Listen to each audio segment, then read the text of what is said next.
aquel tiempo dijo Jesús a la gente: nadie enciende un candil y lo tapa con una vasija o lo mete debajo de la cama. Lo pone en el candelero para que los que entran tengan luz. Nada hay oculto que no llegue a descubrirse, nada secreto que no llegue a saberse o a hacerse público. A ver si me escucháis bien. Al que tiene se le dará, al que no tiene se le quitará hasta lo que cree tener.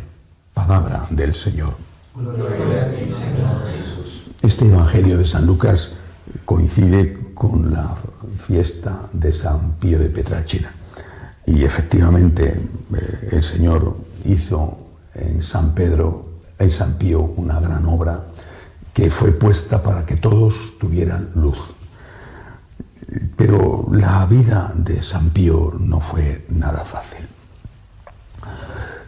Naturalmente que a través de esas dificultades permitidas por el Señor, él fue haciéndose santo, o mejor dicho, Dios fue haciéndole santo, como el escultor que tiene que sacar una maravillosa figura de un bloque de mármol a base de golpes, de cincelazos, hasta que aparece la figura que había dentro o que podía haber dentro. Pues así hace el Señor con nosotros. Nos trabaja durante la vida con buenos momentos y con momentos duros, con golpes de cincel sobre la roca que somos, la roca a veces dura de nuestro corazón. En el caso de San Pío, realmente no fue fácil para él, y seguramente de entre todas las cosas horribles que tuvo que pasar, la más dura fue la acusación de abusos sexuales que fue lanzada contra él. No eran, en aquel momento por lo menos, no eran acusaciones sobre menores, pero sí sobre señoras que supuestamente habían sido o eran penitentes de él, que iban a confesarse con él. El Vaticano mandó una investigación y en la primera investigación del Vaticano, el primer investigador dijo que efectivamente San Pío era culpable. Milagrosamente no le condenaron, sino que junto a las cosas negativas también había cosas positivas, y volvieron a mandar una investigación, otro investigador, que ya rechazó todo tipo de culpabilidad y que demostró, por lo menos pudo decir, que no había pruebas suficientes. Debió de ser horroroso para San Pío esta etapa, horrible. Las heridas del alma pues se reflejaron más tarde en las famosas llagas de San Pío, a imitación de Jesucristo y también de su fundador, San Francisco de Asís, puesto que San Pío era franciscano capuchino. Pero las heridas más grandes no eran las de su cuerpo, aunque estas eran las más llamativas, sino las de su alma.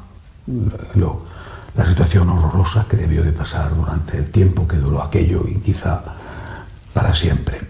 ¿Por qué fue todo esto? ¿Por qué el odio feroz por parte de algunos importantes en la Iglesia de su momento a San Pío? Pues porque San Pío era conservador. Era un hombre conservador, fiel a la tradición.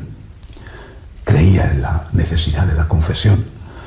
Y se vivían ya los primeros años, los años previos al concilio y los primeros años posteriores al concilio, que fue cuando él murió. Pero naturalmente Dios hizo luz, y esa llama que podía haber sido apagada, en cambio, se puso en el candelero e iluminó a todos los de la casa. Fue un hombre lleno de amor a la gente que sufría, y por eso el hospital que fundó en el sur de Italia, una zona muy deprimida, bastante pobre, en la Apulia, y está San Giovanni Rotondo, donde él fundó su hospital y donde murió. Pero sin embargo, yo creo que lo más famoso, lo más importante de San Pío fue su capacidad de ser confesor. Dicen que miraba a la gente cuando venía a confesarse y que ya sabía sus pecados, y que la gente, que los penitentes que se callaban algún pecado, él les miraba y decía: todavía no has dicho todo, tienes que decirlo todo, sabes lo que hay. Bueno, en todo caso fue realmente un gran confesor. Ejerció durante horas el sacramento de la confesión como el santo cura de Ars, por ejemplo. Fue un gran director de almas, ayudó a la gente a acercarse al Señor. Quizá hay muchos que quieren a San Pío, o recuerdan a San Pío, o son devotos de San Pío porque hizo también y hace también muchos milagros, y eso es lo que atrae más la devoción popular.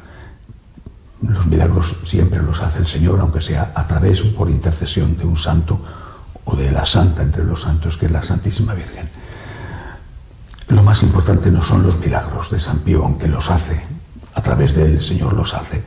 Lo más importante es que él se entregó a Cristo, que aceptó por fidelidad a Cristo la persecución, que estuvo siempre al servicio de los demás en el confesionario o al servicio de los que estaban sufriendo, por ejemplo, en los pobres y en los enfermos. Esto es lo que tenemos que recordar, que nuestra luz, la luz que el Señor ha encendido en nosotros, que nuestra luz brille para iluminar las oscuridades de los hombres, aunque la consecuencia pueda ser la persecución. Que los santos que nos han dejado estos grandes ejemplos nos guíen en el camino de la vida. Que así sea.